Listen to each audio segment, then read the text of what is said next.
hier soir, ils avaient plus de place au centre où la police m'avait dit d'aller pour les sans-abri.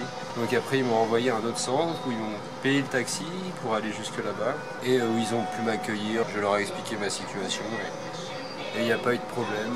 Donc c'était la première fois pour moi que j'allais dans un tel centre. Moi je le souhaite à personne, hein, mais c'est toujours plus sympa d'être logé sur l'habitant, mais au moins j'ai pu voir ce que c'était. Il y a des salles où les gens dorment sur des lits de camp. Il y a vraiment des gens de tous horizons qui sont là pour différentes raisons. La vie les a amenés ici. Ils se sont retrouvés un jour sans logement. Il y a aussi beaucoup de gens qui travaillent. Il ne faut pas croire que les sans-abri font tous la manche, etc. Il y en a qui n'ont juste pas de logement ou qui ont des problèmes avec leur logement dans leur situation actuelle. Et heureusement qu'il y a des centres qui existent, qui peuvent venir en aide à ces gens. Et ça fait du bien de voir ça, de voir qu'il y a quand même des organismes qui se bougent pour que au moins des gens puissent garder leur dignité, heureusement. Hier soir, j'étais l'un d'eux et j'ai rencontré Christina ce matin avec qui j'ai bien discuté. Elle m'a expliqué qu'elle n'avait pas pu garder son appartement puisqu'elle avait des dettes et c'est là qu'elle s'est retrouvée. Donc Christina, elle m'a orienté dans le centre-ville parce qu'elle habite à Toronto depuis une quinzaine d'années. Elle est dans ce centre depuis une semaine seulement. Et voilà, ça arrive d'être sans abri. La preuve, moi-même j'en ai fait partie hier soir. Donc là je suis arrivé aux chutes du Niagara, donc, que je peux voir en face de moi. Et j'ai de la chance parce qu'il fait beau. J'ai pu prendre le bus in extremis à 5 minutes près. Je me suis un peu perdu dans Toronto. C'est ma dernière journée de visite. Et demain je me dirigerai vers l'aéroport pour rentrer à Paris. Donc voilà.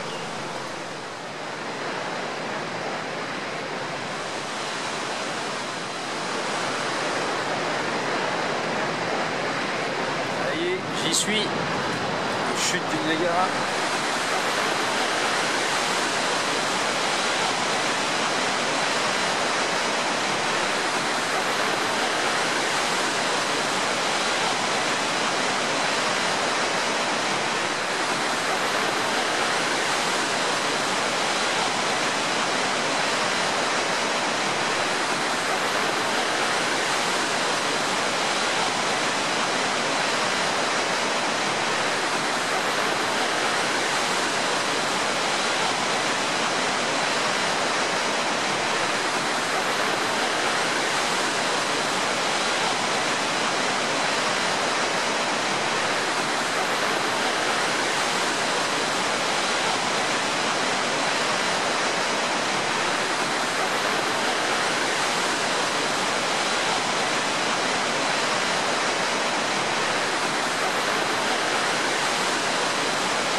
De retour à Toronto, alors que je passe ma soirée au bar, je tombe par le plus grand des hasards sur Steve que j'avais abordé dans la rue la veille.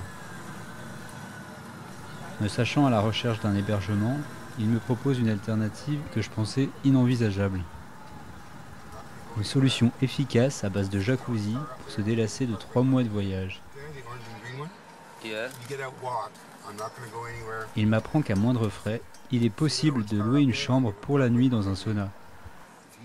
C'est donc là que je passe la dernière nuit de mon aventure.